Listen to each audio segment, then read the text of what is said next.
Bienvenidos, mi nombre es Carito, soy directora del Festival Aura. Quería contarles que estas conferencias se hicieron en el marco de Plantel, un programa de residencia artística virtual orientada a la creación Site Specific, en la que participaron alrededor de 100 artistas de todo el país. Estas conferencias buscan ser un espacio de nutrición, de encuentro e intercambio con artistas y gestores que tienen largo recorrido de trabajo en el cruce entre arte y territorio. La conferencia de hoy aborda performance y territorios expandidos y está a cargo del director, dramaturgo y artista visual Fernando Rubio. Espero que la disfruten mucho. Lo que voy a intentar hacer en tan breve tiempo es hacer un recorrido por distintos proyectos que presenten, por un lado, esta manera de tratar la performance, la intervención urbana y el diálogo con las artes visuales, la reflexión sobre los espacios, ¿no?, donde construimos obra, y también algunas maneras de tratar esa reflexión sobre la acción, la temporalidad y la espacialidad de una manera desacostumbrada. Y me voy a meter directamente en esto ya para arrancar. Cuando pensamos de manera desacostumbrada no tiene que ver con un capricho, ¿no?, de una construcción de una obra que singulariza algo de estos tres ejes porque sí, sino en primer lugar pensando críticamente cuáles son los condicionamientos habituales que el marco del arte impone a un artista. Por ejemplo, cuando yo estudiaba dramaturgia, en general el 80 o 90% de mis compañeras y compañeros escribían textos centrados en una espacialidad determinada por los lugares donde era posible construir obras, y hasta ahí llegaba la imaginación. Es decir, yo puedo presentar una obra en el espacio Callejón en aquella época, o en el Kafka, o los que fueran los espacios que estaban en boga de los autores, ¿no?, más contemporáneos, y toda la narrativa y toda la estructura de expansiones llegaba a lo que me permitía una medida. Ese atentado contra la imaginación, pero también con las capacidades expansivas de una obra, ¿no?, como decía ahí, ¿no?, performance y territorios expandidos, esos territorios expandidos que no son solamente materialidades, sino también aquello que yo le permito ver al público, aquella capacidad de expandir los puntos de vista que no están solo ligados a un foco, que también es algo que yo trabajo desde hace años, es el que me permite la ubicación desde mi butaca. Cuando yo puedo trabajar múltiples puntos de vista, pero en un campo cerrado que es este, de alguna manera limito también la posibilidad del público, ya no solamente mi creación. Entonces, estas maneras de intervenir espacialidades, de pensar y algunas reflexiones sobre el espacio ligadas a otras prácticas, al urbanismo, a la arquitectura, a las artes visuales, naturalmente, fueron en mi investigación una permanente capacidad de apertura. Cuando digo apertura, no es que todas las obras se disponen a tener siempre esa misma expansión, ¿no? Cada proyecto con su necesidad y su forma, pero sí una construcción anterior del artista que no esté limitado, por ejemplo, cuando hablaba de la temporalidad, en el ejercicio natural de la producción del espectáculo. Bueno, hacemos obras los jueves, viernes, sábados y domingos entre las 8 y las 10 de la noche, ¿no?, y aproximadamente dura 1 hora y media porque después viene otra. ¿Qué pasa con esa problemática de lo real también, pero que no es una problemática que debiera estar ligada a una forma de creación o a un procedimiento de creación o un espacio de la invención de lo posible, ¿no?, sabiendo que hay tanta cosa inventada, pero ¿dónde aparece mi lenguaje y mi identidad y la identidad de la obra en una serie de capacidades, no digo libertades, digo de capacidades que también dialogan con lo posible, pero que se permiten pensarse también imposible en algún sentido, ¿no? Entonces, en esa expansión yo tengo obras para globos aerostáticos, para barcos en lagos, ¿no? Digo, ¿cómo poder empezar a jugar también, ya no solamente con la materialidad o las posibilidades espaciales, sino también con entender que una obra puede suceder en el aire o en el agua, con entender que una obra puede tener una conceptualidad que dialoga con la tierra y después con el aire y vuelve a bajar, y en eso empieza a aparecer también mi manera de escribir o mi manera de pensar el cuerpo o mi manera de pensar que de pronto miro hacia el cielo y después miro hacia la tierra y en ese cambio de eje aparece toda la construcción de la emocionalidad. Por ejemplo, ¿no? Cuando en la dramaturgia, cuando articulamos movimientos en un campo emocional, por ejemplo, siempre estamos ligados a lo que decimos o lo que pasó, pero en general trabajamos poco con el espacio como una transformación posible de aquello que nos sucede. Entonces los espacios son tratados escenográficamente, por ende se empobrecen. No digo que ser escenógrafo o escenógrafa empobrece la espacialidad, digo que la reflexión que solamente piensa qué mueblecitos le ponemos al lugar es un problema gravísimo. Y gravísimo en este sentido de profundidades de análisis de la evolución de una obra y de la construcción de una obra. O también cuando se le impone ciertas reglas de decir, bueno, este ciclo sucede acá. Puede ser interesante, yo he trabajado en muchos lugares donde había aparentemente una proposición, pero que yo lo leo más como una imposición que una proposición, ¿no? Determinado espacio, bueno, hacer una obra en un baño. Bueno, puede ser interesante, pero no es interesante que 50 personas hagan una obra en un baño. O no es interesante que eso se transforme en regularidad, porque es lo mismo que después hace una sala de teatro cualquiera. Y cuando trabajamos estas disrupciones, tenemos que ser críticos también con esas cosas que se repiten, no lo que se transforma en norma y que aparentemente seduce o aparentemente ¿no? Tiene novedad. También son todos términos preocupantes, ¿no? Que hay que pensarlos a la hora de decir estoy intentando disponerme a encontrar una serie de relaciones para la creación del universo de esta obra y no imponerle nada, sino generar una indagación muy delineada y muy exhaustiva. En esa relación también, cuando pensamos la temporalidad, aparecen también, nombraba, ¿no? Estas temporalidades permitidas, que es cuándo se presenta una obra y también cuánto tiempo se presenta una obra. Entonces, la performance duracional, que es uno también de los ejes de mi trabajo, y en esos ejes hay obras como El tiempo entre nosotros, que es una casa de madera que se construye en un espacio siempre variado, pero que tienen que estar cerca de ríos. Hay un performer, un hombre que vive ahí durante 5 días intentando ser otro, ¿no? Ese es el concepto de la obra. Y ahí definimos, ¿no? Espacialidad, acción y temporalidad, ¿no?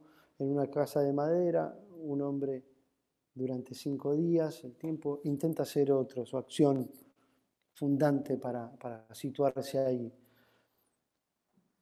Esa obra obviamente no sería lo mismo en 1 hora y media.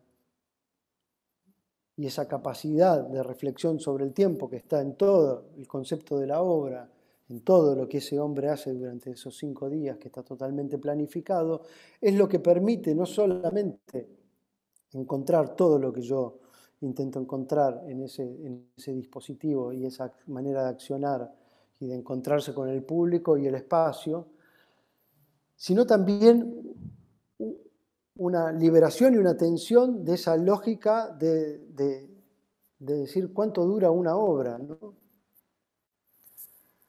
Y a partir de ahí otro tipo de definiciones, como en otras obras, como dije en una obra que se llama Hablar la memoria del mundo, que son fotografías y relatos de personas que respondieron a qué es lo más bello que hiciste en tu vida, una pregunta que yo les hacía a todas esas personas. Comencé a hacer esa obra en el año 2002 y decidí hacerla hasta la muerte. Otro tipo de temporalidades también que abren no solamente el momento de presentación, sino ya no solamente el gesto del artista, porque no es un juego, fue una razón muy importante en mi vida y de lo que me sucedió haciendo esa obra que me llevó a tomar esa decisión. Pero a partir de ahí también aparece una información para el público que dice, no solamente la obra sucede cuando la estuvimos viendo, esta instalación o ese libro, porque se transformó en un libro también, sino decir, este tipo, el peladito está implicado adentro de esa obra hasta que se muera. ¿Qué pasa con eso? ¿No? ¿Por qué alguien puede buscar eso, o pretender eso, o exigirse eso, o manifestarse y manifestar a eso? ¿Para qué? No es solamente un juego de intenciones, obviamente. Entonces, cuando hablo de esa desnaturalización de la temporalidad, también me refiero a esto. ¿Cuánto dura la obra? ¿Durante cuánto tiempo se presenta? ¿Qué pasa en mi interior? ¿No? ¿Está ligada una obra y su presentación solamente al éxito de ella? ¿No? Que más o menos el espectáculo, que es lo que ha matado todo, ¿no? Bastante, ¿no? Y después voy a ver si tenemos tiempo para charlar de eso, o lo dedicamos en otro momento. Tiene unas reglas que son nefastas. Y, por ejemplo, mucha gente piensa que una obra la va a continuar solamente si le va bien, si tuvo público. Esa mierda que ha construido esa devolución precaria, menor, violenta, ¿no? De la idea de que hay una garantía para una obra y su evolución ligada a que le vaya bien. ¿Qué es que le vaya bien a una obra? ¿Quién dice que a una obra le va bien? ¿Quién tiene ese poder y esa capacidad violenta de ejercer sobre lo que es un universo, no solamente el artista que está detrás, ¿no? Un universo, decir, bueno, este universo llegó hasta acá. Hay que atentar contra eso, porque esas son otras formas del capitalismo que no vemos, igual están insertas en nuestras prácticas permanentes y a nadie le importa. A mí sí, y mucho, y trabajo de todas maneras, de todas las maneras posibles para combatir eso, ¿no? Y en esa desnaturalización también de las situaciones, ¿no? De la acción, aparece esa relación directa, ¿no? Con esas aperturas que nos permitimos también en términos de temporalidades y espacialidades. Porque obviamente si yo puedo construir una obra en un bote adentro del lago Lácar, en un recorrido durante 1 hora y media, todo lo que puedo hacer dimensiona y desnaturaliza las situaciones reconocibles en la construcción de la performance o a veces la teatralidad, etc. Entonces se retroalimenta todo, ¿no? Esa situación, ¿no? Un hombre estando 5 días intentando ser otro, alimenta la temporalidad y alimenta la espacialidad. Ese lugar ya no sería el mismo si fuera solamente 4 horas o 2 o 1 hora y media.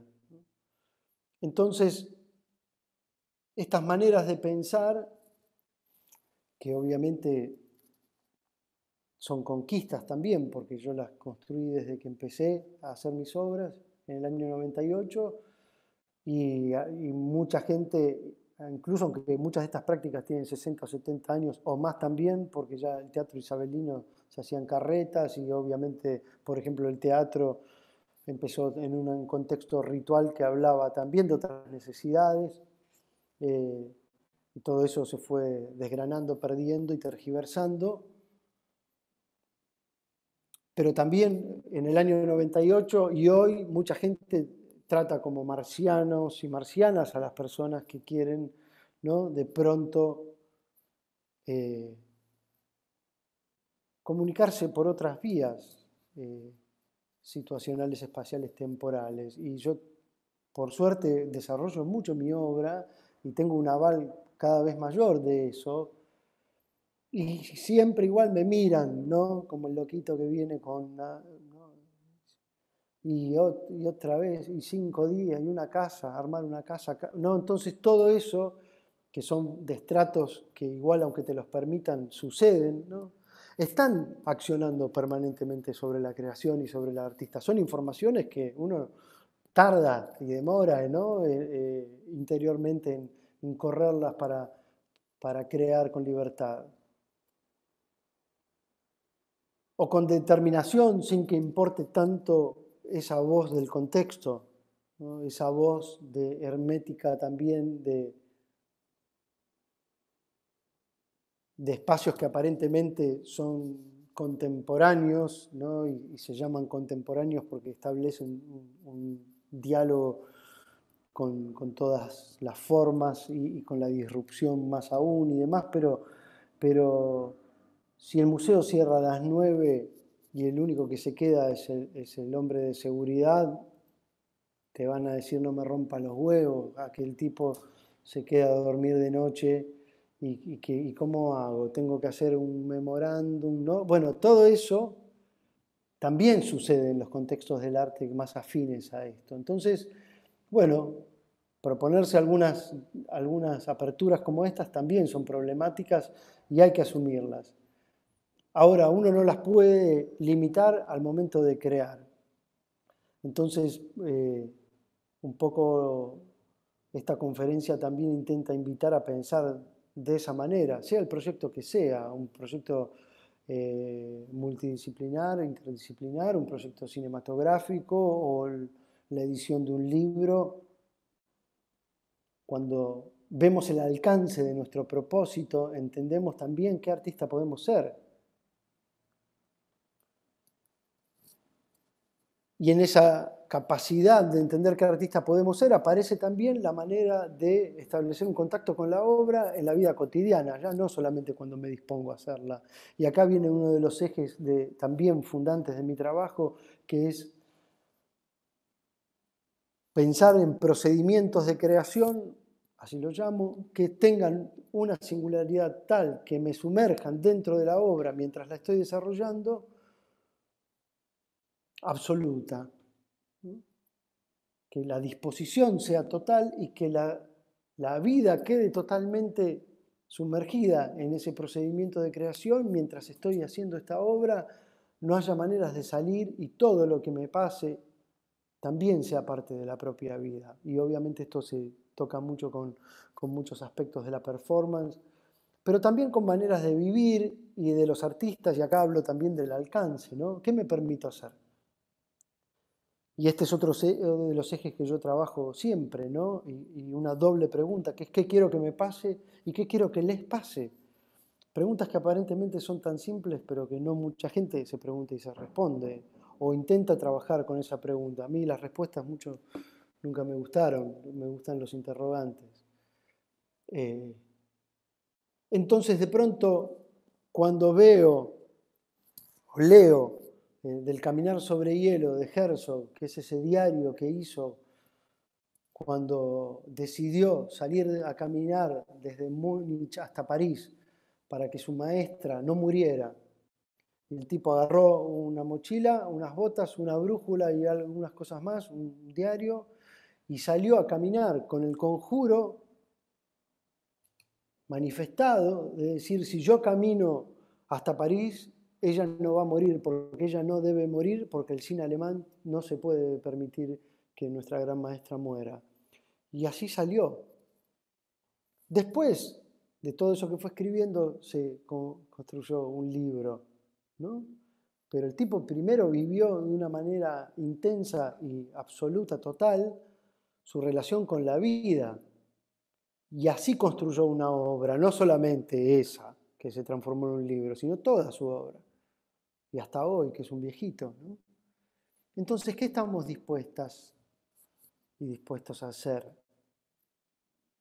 Para entender también un procedimiento de creación que es una manera de vivir. En este caso lo podemos leer después. Bueno, el hombre sale, camina durante tanto tiempo, de París hasta Múnich, durante ese tiempo escribe un diario, ¿no? Y su procedimiento de creación fue eso. Estaba la vida implicada. Voy a poner algunos ejemplos del cine de la literatura y demás que me gustan mucho siempre nombrar para pensar y de gente que admiro además. Para pensar estos procedimientos, ¿no? Y esas maneras de tratar el paso a paso de la obra, no tanto el resultado, que finalmente no es lo más importante, ¿no? Salvo para los espectacularistas. Cuando en la película Smoke, Cigarros, que el guion es de Paul Auster, está Harvey Keitel en un mostrador del negocio donde vende cigarros y está ahí, viene un tipo a comprar, hablan un poquito y ve que hay un álbum de fotos y le dice, ¿qué es esto? Y le dice, bueno, mirá, le dice, son todas iguales, le dice el tipo. Le dice, no, mirá bien. Y lo que se empieza a ver es una foto repetida de la esquina del negocio que vende los cigarros, ¿no?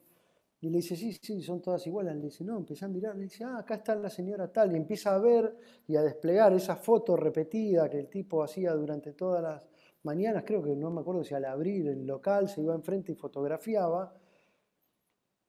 En ese procedimiento de creación, en esa repetición, en ese sistema que también es afectivo, y vaya uno a saber por qué ese hombre hacía eso, pero evidentemente lo implica una afectividad, no solamente un gesto repetitivo para, bueno, puede ser que alguien quiera estudiar los agujeros en la pared y los intersticios de la pintura y digo, bueno, yo quiero fotografiar eso durante 5 años para ver cómo se va desgastando. Bueno, acá aparece otro tipo de intención, ¿no? No solamente entender cuánto dura la pintura. Entonces, lo que vemos es también los detalles de esa transformación, pero en primer lugar, cómo para ese hombre llegar al trabajo era también fotografiar el espacio. Vender los cigarros también estaba ligado a construir un álbum, ¿no? Cómo se desdoblan nuestras acciones y pensamientos y podemos estar construyendo o yendo hacia otra finalidad y en el medio estamos haciendo esto de manera sistemática. Y además agrego algo último que para mí es una de las mejores frases de la historia del cine, que es que cuando el cliente termina de mirar el álbum le dice, así que no era solamente el tipo que pasa las monedas al otro lado del mostrador. Y me parece de una belleza total y que además es lo que el guionista Paul Auster hace para decir que el arte habita en muchos contextos de la vida cotidiana y que lo que es importante también está ligado a esas maneras de percibir sutilmente, ¿no? Y cómo ese efecto transformador en ese hombre que hacía eso tímida o secretamente todos los días, también es un efecto transformador en un público posible cuando reconoce en ese hombre algo más. En fin, y después podemos desarmar y todo, ¿no? Sería eso una clase de análisis de texto, de dramaturgia, otro día también. Cuando Sophie Calle le pide a su madre que contrate un detective para que la siga durante muchos días y ella así construir su obra, ¿no? Aparece, en primer lugar, obviamente una obra que uno piensa, bueno, esta es una obra sobre la mirada de la otredad, ¿no? Pero ella le pide a su madre, que quizás es la primera mujer que la vio al nacer, que vaya y contrate un detective durante tantos días. Ella durante esos días construirá su obra, también con la mirada del detective que después entregará fotos y relatos sobre lo que vio de esa mujer que estaba intentando descubrir qué hacía. Ese procedimiento de creación, ya solamente anunciándolo, nos cuenta la potencia de la obra, no importa que después la veamos o no. Yo ya sé que esa mujer estuvo implicada de una manera tan fuerte, implicó a otras personas secretamente, no a la madre, ¿no? Pero al detective sí. Bueno, el hombre fue contratado para hacer lo que siempre hacía, pero estaba dentro de una obra. O cuando ella tiene la intención de fotografiar los cuartos vacíos de los hoteles después de que los turistas se van, cuando se van a pasear y demás, y no pide permiso o no ficcionaliza eso, sino que va y se hace empleada doméstica del hotel para para registrar eso, ¿no? O cuando Perec, para escribir uno de sus textos, y reconstruye una París de hace 20 años y dice, bueno, lo que voy a hacer es caminar. Entonces, durante determinado tiempo construye esa cartografía propia que le hace recorrer París y traza un paralelo casi listado de cómo era esa París hace 20 años y qué había ahora. Y en esa descripción del antes y el hoy, construye una práctica que es el escritor no se sienta frente a la máquina a escribir, sino que camina y es ese caminar lo que le permite a él establecer esa relación. No es la mirada nada más, no es la descripción, no es el paso del tiempo, es caminar. Entonces, ¿qué hacemos? ¿No? ¿Qué vamos a hacer? ¿Dónde aparece la singularidad en nuestras prácticas? Que incluso quizás no son habituales, pero caminar camina todo el mundo, salvo que bueno, le falten las piernas o tenga alguna otra discapacidad o incapacidad. Pero podría igualmente hacer un recorrido de otra forma. Entonces, eso también, ¿qué vamos a hacer de una manera que nos encuentre también en el medio de la vida y también singularizando algo, no gratuitamente, sino conceptualmente?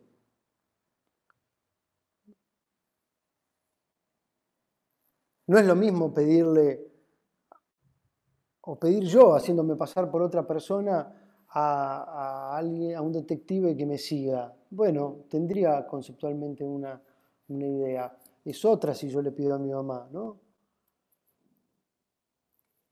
También Paul Auster en, creo que Ciudad de Cristal, ¿no? Acá aparece el azar también, que es un tema interesante para pensar en la evolución de un momento de creación como el que están ustedes. Sí, con el detective Paul Auster no equivocado, con el detective Paul Auster no equivocado, en un momento se cansa y dice, sí, soy yo. Y a partir de ahí termina espiando a un hombre que nunca va a salir de un departamento y toda esa situación lo lleva a vivir en la calle esperándolo. Entonces, como de pronto haber dicho que sí a algo que no era, me lleva a habitar la calle intentando encontrar a alguien que nunca voy a encontrar, no todos los temas que se despliegan ahí. Entonces, estos ejercicios que se ponen dentro de obras, ¿no? Por algunos artistas como los que conté ahora, o dentro de momentos de la vida que después se transforman en obra, es algo interesante para pensar, ¿no? ¿Qué puedo hacer? Tengo una obra de danza o una obra de teatro o un cuadro o una película. Solamente voy a dirigirme a la práctica permanente desde sus eslabones habituales, ¿no? Escribo un guión, voy, ensayo, filmo, muestro. Agarro la tela, compro las pinturas, tengo todos mis pinceles, pinto el cuadro, voy, lo muestro. O algo puede ser diferente, ¿no? Y a esto llamamos territorios expandidos, no solamente a trasladar gratuitamente algo, ¿no? Por ejemplo, el teatro que sale de las salas y se pone en la calle y se lo llama teatro callejero habitualmente, no tiene sentido de ser casi en ese sentido conceptual, ¿no? Porque es lo mismo que estuviera dentro de un teatro. O sea, no garantiza nada en términos de esta expansión e investigación.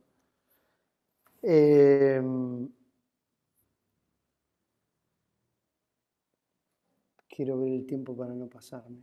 20 minutos quedan. Bien. Entonces,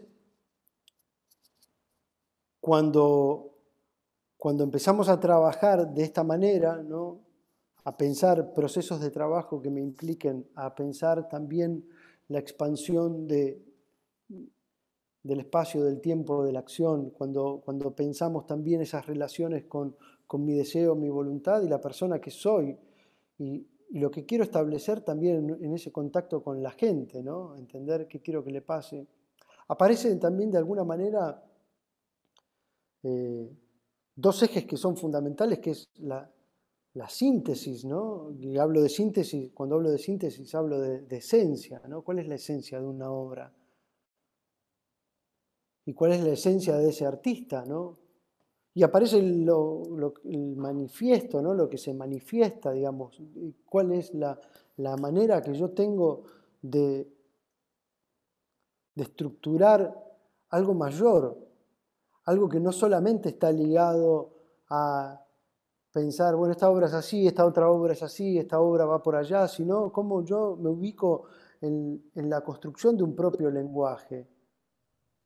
Incluso mientras lo estoy buscando, porque yo puedo decir hoy, 20 y pico años después de haber hecho mi primera intervención, que, que tengo un propio lenguaje plagado de influencias y de gente que admiro y he admirado, obviamente, ¿no?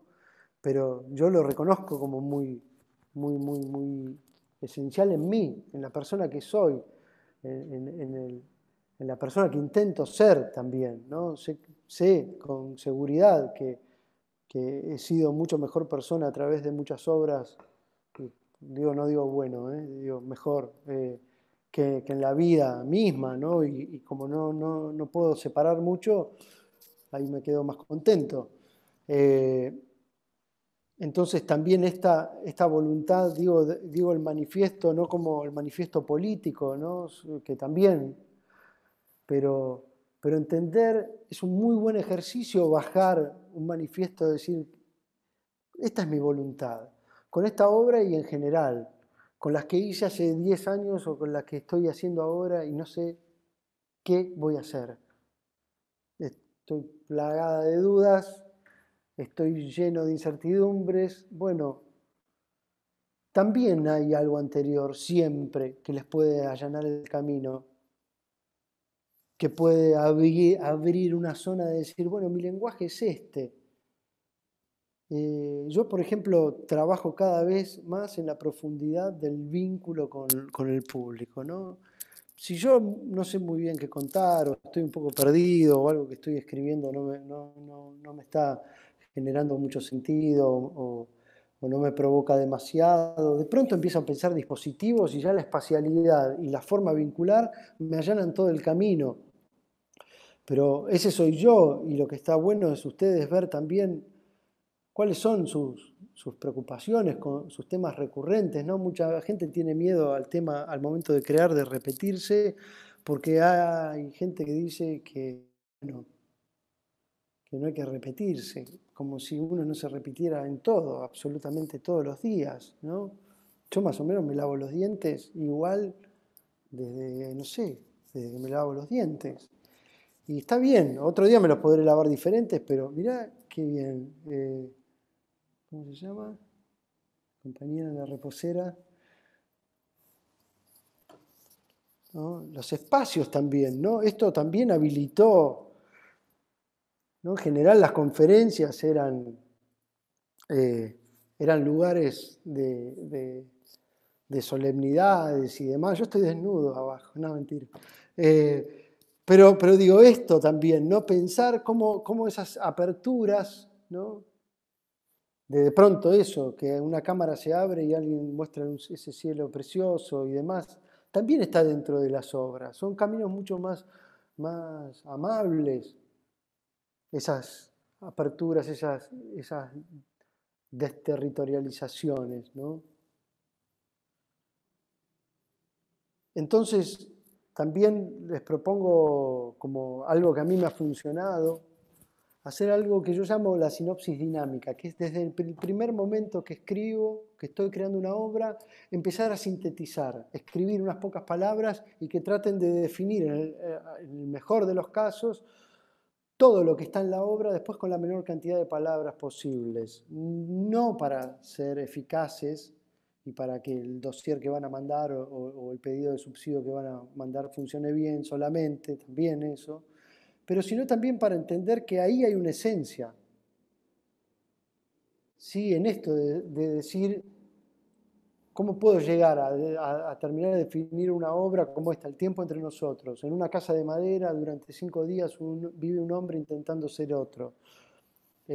Una mujer le pide a su madre que contrate un detective para que la siga durante 7 días y en esa temporalidad construirá su obra que trata sobre la mirada y la mirada de los demás sobre nuestro propio cuerpo. Bla, y todo, ¿no? Pero sintetizando la esencia y que nos cuenta absolutamente todo y nos deja abierto todo al mismo tiempo. Porque qué va a pasar no lo sé, pero sí sé que eso puede ser poderoso. Y en esa sinopsis dinámica ir escribiendo lo que puedan. Hoy quizás es muy difícil sintetizar, ¿no? Si yo preguntara a alguien de este grupo acá cómo puede sintetizar lo que está haciendo, probablemente generara dificultades, ¿no? Por eso es bueno empezar a trabajarlo desde un inicio, como ejercicio y para llegar a la libertad al final, de decir, no me tengo que poner a hacer ese trabajo. También es una cuestión pragmática y a mí me ha funcionado bien y aquí los cuento por si les puede ser útil. Y volviendo al manifiesto, esta idea también de decir, bueno, en 5, 10, 20 líneas o en 5 páginas, yo puedo estructurar un discurso que muestre quién soy. ¿Quién sos? Ale, Horacio, Saya, ¿no? ¿Quién es Fernando? En general y en esta obra, ¿quién soy acá construyendo esto? No es tan sencillo disponerse a preguntarse profundamente quiénes somos, pero también es un ejercicio muy verdadero para entender mi relación con el material. ¿Quién soy cuando le pido a un hombre que se meta 5 días a una casa a intentar ser otro? ¿Quién soy yo como artista? ¿No? ¿En qué lugar me encuentro de la obra? Y en el sentido amplio del qué lugar me encuentro, ¿no? ¿Cómo me encuentro conmigo mismo cada vez que hago algo? Y además, ¿qué me pasa? ¿Dónde estoy haciendo esto? Y lo más interesante de todo esto, compañeros, es no buscar respuestas inmediatas o simplificadoras que tranquilicen, sino habitar el interrogante,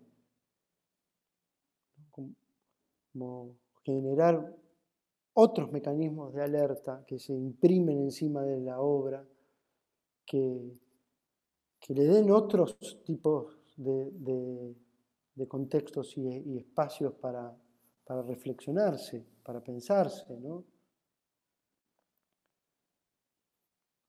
Y ahora que quedan unos 10, 12 minutos, les voy a contar otra cosa que siempre es fundante para mí y que en general arranco los proyectos así. Pero voy a contar un ejemplo primero antes de hablar de este eje. Que hay una de mis obras que se llama Todo lo que está a mi lado, que son una serie de camas en las que en cada una hay una mujer, todas tienen el mismo texto, porque yo trabajo como procedimiento en muchas de mis obras, la idea de que hay una única voz que se replica en muchos cuerpos. Esto lo tomé después de leer Historia Universal, Historia de la Eternidad de Borges. A partir de ahí, hace ya muchísimos años, empecé a construir obras, muchas de mis obras, todos los cuerpos tienen la misma voz. Además, ese texto está construido en segunda persona, o sea que se replican tantos cuerpos como personas vengan. Y esa obra nació cuando yo tenía 5 años, pero también apareció cuando yo tenía 35 años. No sé si contar primero lo que pasó a los 5 años o lo que pasó a los 35. Pero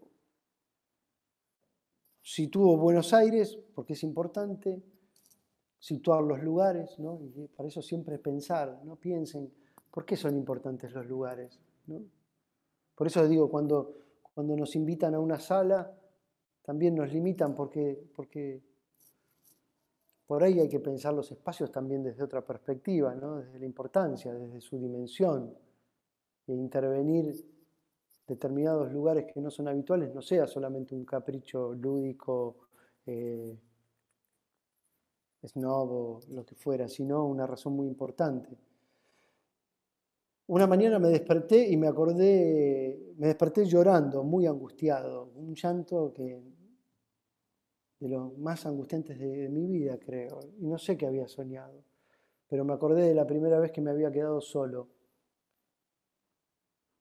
y que era algo que había olvidado durante 20 y pico de años, que fue una mañana que yo había acompañado a mi papá en un auto Renault 12 azul a Don Torcuato. Él tenía que llevar unos documentos, era el año 1981, creo, 82, por ahí. No, 80 o 81.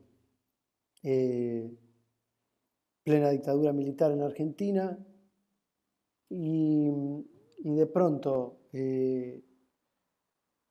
yo me quedo dormido y cuando me despierto por el ruido de un trueno, estaba en el medio de un camino que era un camino de un bosque rodeado de árboles y estaba solo adentro del auto.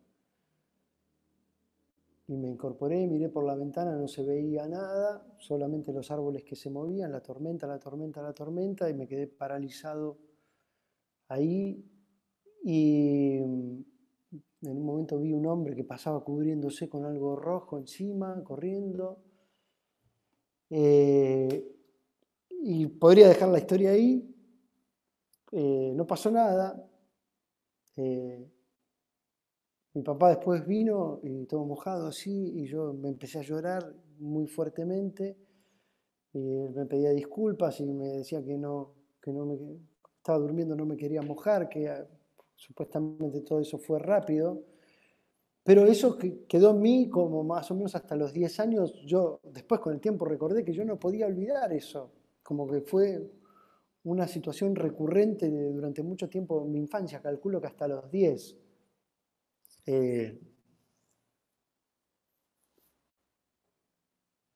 Y después lo olvidé, 20 y pico de años. Después murió mi papá y una mañana, en el medio de todas esas angustias, y yo también de mi vida, que yo no dormía muy bien, casi no dormía en esa época, ¿no?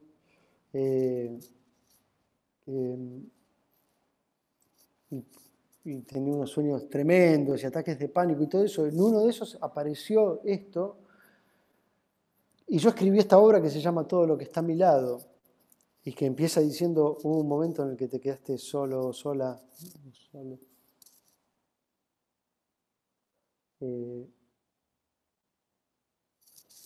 Sería un problema ahí decirlo en lenguaje inclusivo, porque hubo un momento en el que te quedaste sole. Si hay una sole ahí sería raro, pero bueno, hay que pensarlo, hay que trabajarlo, no es tan fácil. Estoy tratando, ahora vengo haciendo algunos proyectos con gente sorda y uno excluye a mucha gente de la sociedad de muchas maneras todo el tiempo. Y es difícil pensar cómo reconstruir lo ya hecho.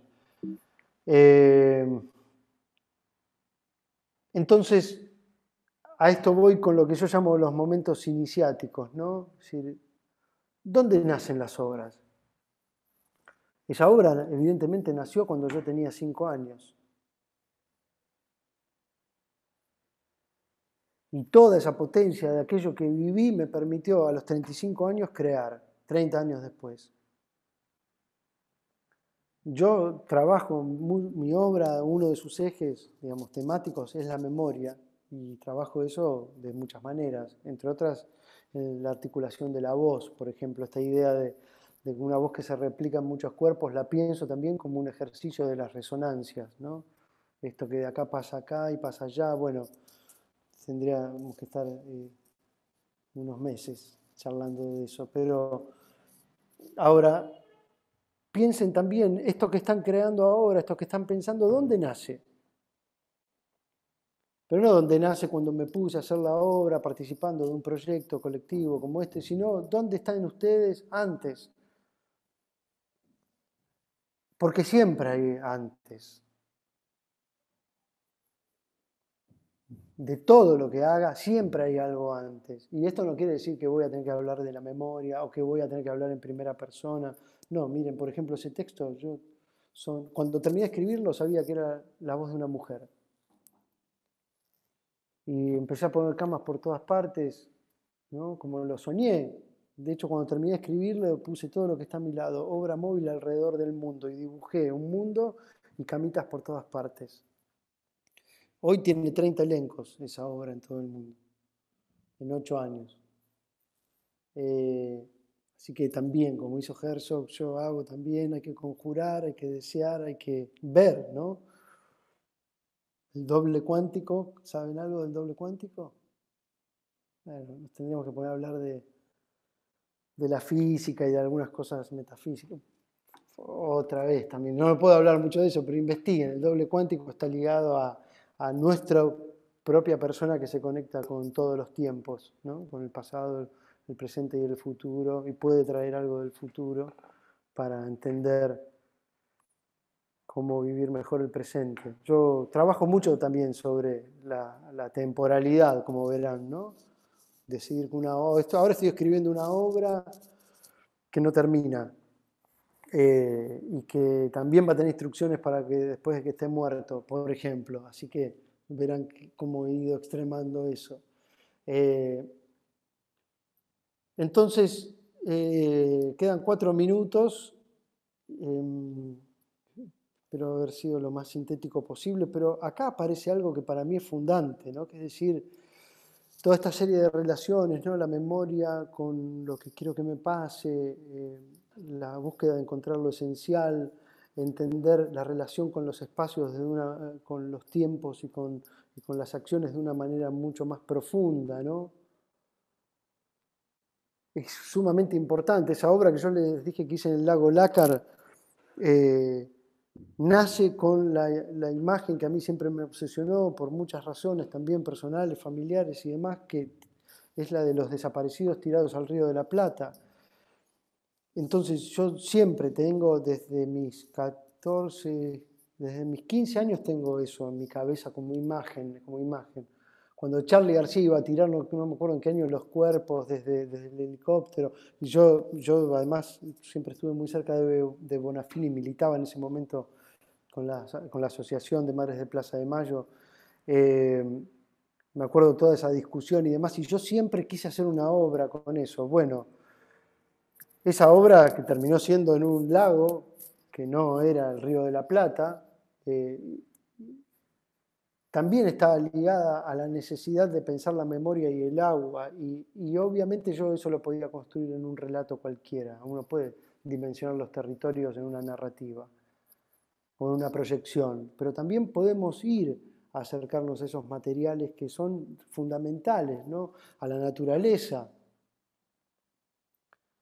a la dimensión de algo que aparece mucho más complejo, pero que después te revela en la vida unas cosas extraordinarias, y a la persona que se comunica con tu obra también.